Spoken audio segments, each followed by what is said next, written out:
Hello, everybody, and welcome to chapter 25 of the book of Bereishit as we continue to travel through Tanach. Chapter 25 has 34 verses and it's found in the Koran Saks Chumash on page 154 and 155. This chapter straddles the end of Chaye Sarah and the beginning of Parshas Toldos.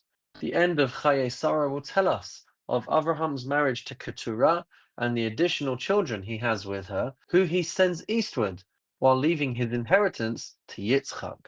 Avraham dies at the age of 175 and is buried in the cave of Machpelah next to Sarah. The chapter then turns to Yitzchak and Rivka at the beginning of Parshas Toldos, who are struggling with infertility until Yitzchak prays and Rivka conceives twins. She is told that two nations are struggling within her. Esav is born first, followed by Yaakov. As they grow, Esav becomes a hunter, while Yaakov is a quiet man, a simple man who dwells in tents. The chapter concludes with Esav selling his birthright to Yaakov for a bowl of lentils. With that introduction in mind, let's turn to chapter 25, verse 1. Vayosef Avraham vayikach isha ushma Keturah. Avraham took another wife, whose name was Keturah.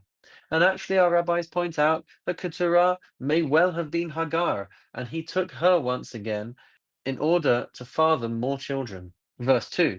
Vateled lo es Zimran, ve'es Yakshan, ve'es Medan, ve'es Midian. She bore him Zimran, Yokshan, Medan, Midian, ve'es Yishbak, ve'es Shuach, as well as Yishbak and Shuach. Verse 3. Vayakshan Yolad es Sheva ve'es Dedan. Yokshan was the father of Sheva and Dedan. Uvenei Dedan hayu Ashurim, Ultushim, Uluumim. And the children of Dedan were Ashurim, Letushim, and Leumim. Verse 4 of the name Midian, the sons of Midian were Ephah, Va'efer, Vachanoch, Va'avida, Ve'eldaah. They were Ephah, Efer, Chanoch, Avidah, and Eldaah, called Ele b'nei Keturah. All these were the descendants of Keturah. Verse 5, Vayitein Avraham es kol asher lo liYitzchak. Avraham left all that was his to Yitzchak. Verse 6, V'livnei hapilagshim asher Avraham, and to the sons of Avraham's concubines, Nasan Avraham matanos. Avraham gave them gifts. Vaishalchem me'al Yitzchak beno be'odenu chai, Hedma el Eretz Kedem. And he sent them eastward, away from his son Yitzchak, to the land of the east. The Pilegesh, the concubine, is an interesting relationship structure in biblical times.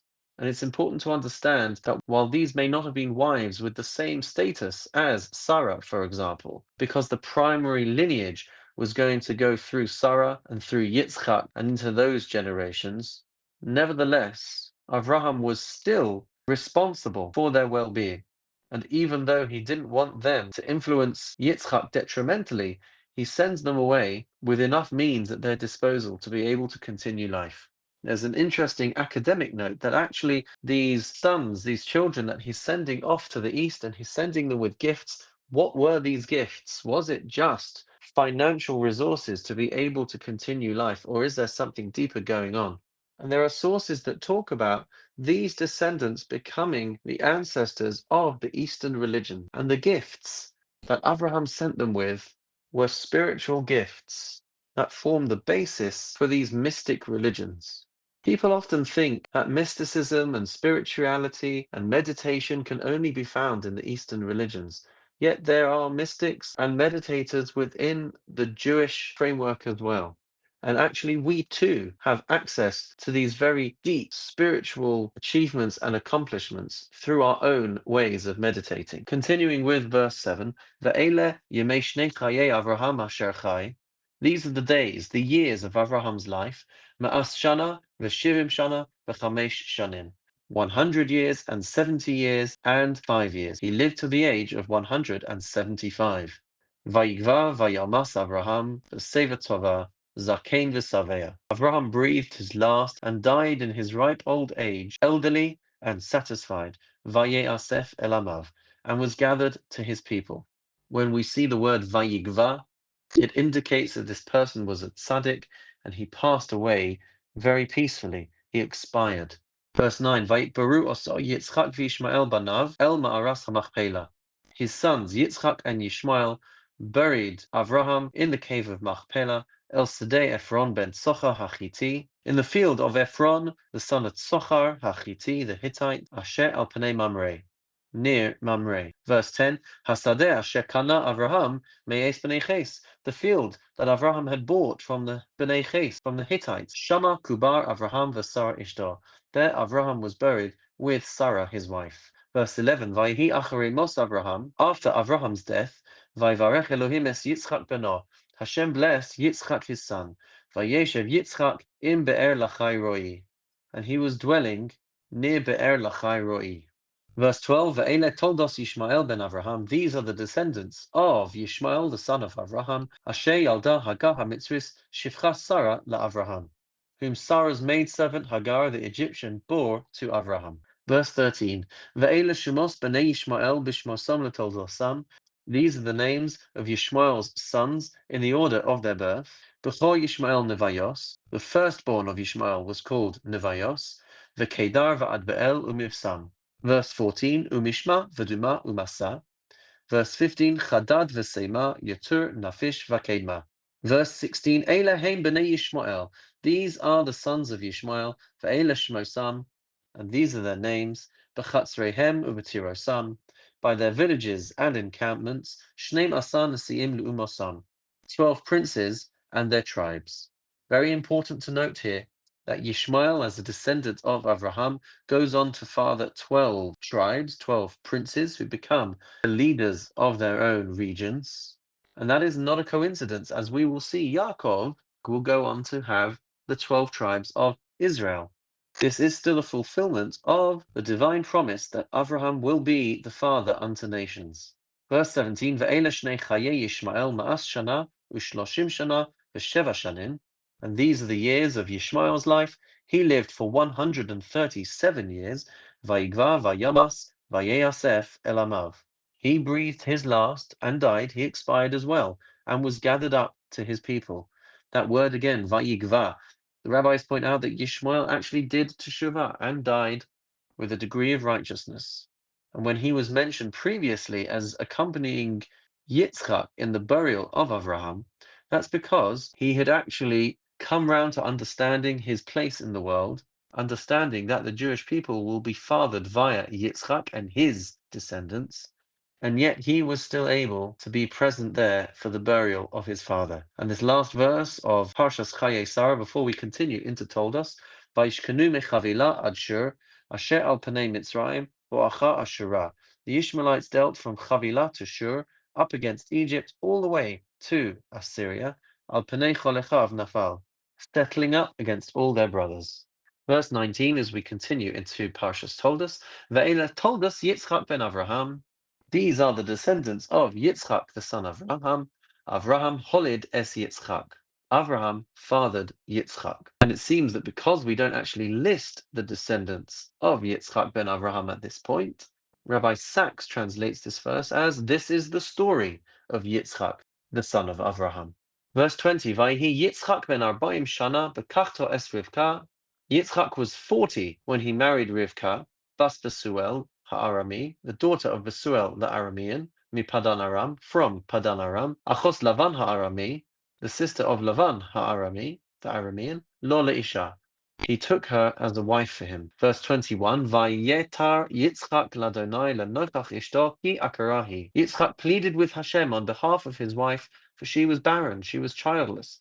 Vayeyaseh lo Adonai, vataha Rivka ishto. Hashem granted his plea, and Rivka became pregnant. Verse 22, Vayisrotzasu habanim bekirba. The children were agitated within her. Vatomer im Cain, lama ze anochi. And she said, if this is so, lama ze anochi, why am I living? Why is this happening to me? Vatelech lidrosh es Adonai. So she went to inquire of Hashem. Vayomer Adonai la, and Hashem said to her, Shnei goyim bevitnech, u'shnei le'umim mimeyaich yiparedu. 2 nations are inside your womb, 2 regimes shall be separated from your insides. L'om mil'om ye'ematz. The might shall pass from one regime to the other. V'rav yavod sa'ir. And the elder shall serve the younger. Or in some translations, the greater will serve the younger. Verse 24, Vayim le'u yameh halaledes. When the time came for her to give birth, v'hinei somim bevitnah. Behold, there were twins in her womb. Verse 25, Vayetze harishon admoni, the first came out red, kulo ka'aderes seah, his whole body was like a hairy cloak, Vayikra'u shemo Esav. They named him Esav. Verse 26, Va'achrei chen yatsa achiv. Afterwards, his brother emerged, Viado ochezes ba'akev Esav, and his hand was grasping Esav's heel, Vayikra shemo Yaakov. So he named him Yaakov. Yitzchak ben Shishim Shana beledes Hosam. Yitzchak was 60 years old when they were born. Verse 27, Vayigdalu hana'arim, the boys grew up. Vayhi Esav ish yodea tzayid ish sadeh. Esav became a skilled hunter, a man of the field. V'Yaakov ish tam, Yoshev ohalim. And Yaakov was a wholesome, innocent man who dwelled in tents. Verse 28, Vayehav Yitzchak es Esav, kitzayid befiv. Yitzchak loved Esav because he ate of his hunted food. V'Rivka oheves es Yaakov, and Rivka loved Yaakov. Our rabbis understand that when the Torah calls Esav Tzayid befiv, the rabbis understand that when the Torah says that Yitzchak loved Esav because he ate of the food that Esav would hunt, one of the other layers of understanding is that Esav, he was skilled with his words. He was able to trick Yitzchak into thinking that he was a tzaddik, into thinking that he was extremely righteous, when actually it was all just a facade. Verse 29, Vayazed Yaakov Nazid. Yaakov was cooking a stew. Vayavo Esav min hasadeh v'hu ayef. Esav came in exhausted from the field.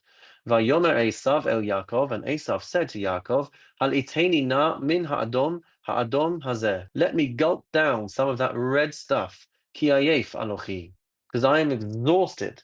Al kain krashmo Edom, and that is how he came to be named Edom. This word haliteni na has the same connotation of the way that you would force feed animals. Just hold his mouth open and let Yaakov pour the stew down his throat. That is how desperate he was to eat.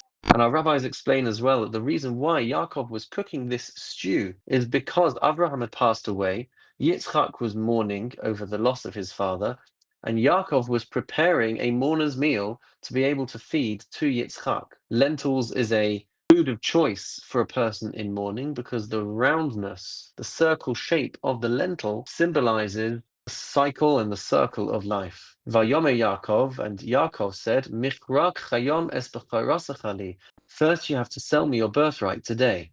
Verse 32, Vayome Esav, and Esav said, Hine anochi holech lamus.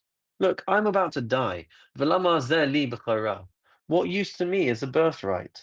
Verse 33, Vayome Yaakov, and Yaakov said, Hishava li kayom, swear to me this day, swear to me first. Vayishava lo, so he swore.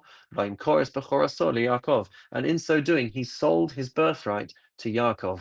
It's tempting to look at this story and think that Yaakov is tricking Esav into selling him his birthright over something so trivial as a pot of stew. And yet our rabbis explain that the heart of this exchange, the heart of this encounter, is the completely different way in which Yaakov and Esav looked at the world.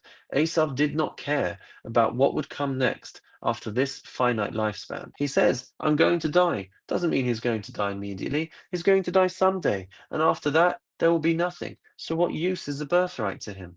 Whereas Yaakov understood that there is more to our lives after we physically pass from this world. And that is what they are holding this discussion over. Finally, verse 34, V'Yaakov nasan le'Esav, lechem unazid adashim. Yaakov gave Esav bread and the lentil stew. And our rabbis explain that he gave him bread first to satisfy his hunger, and then to see if he would still want the stew. So whereas just a couple of verses ago, Esav is saying, come on, I'm so hungry, I just need to eat. Of course you can have the birthright. Yaakov purposely gives him bread so that he would feel a bit more full. And yet, despite that, he still sells the birthright to Yaakov for this bowl of lentils. And our chapter ends off, Vayochal, Vayesht, Vayakam, Vayelach, Vayivez, Esav, Esabachora. 5 verbs, 5 actions in rapid succession. He ate, he drank, he got up, he went, and he spurned. Esav spurned the birthright. These 5 actions, these 5 verbs underscore the impulsiveness with which Esav would make his decisions, the impatience, the short-term thinking, the very opposite of the mindfulness and long-term perspective that the Torah encourages us to cultivate. This is how our chapter ends off. And in chapter 26, we will finally read of an episode that actually directly involves Yitzchak. So I look forward to learning that with you soon. And in the meantime, have a wonderful and meaningful day.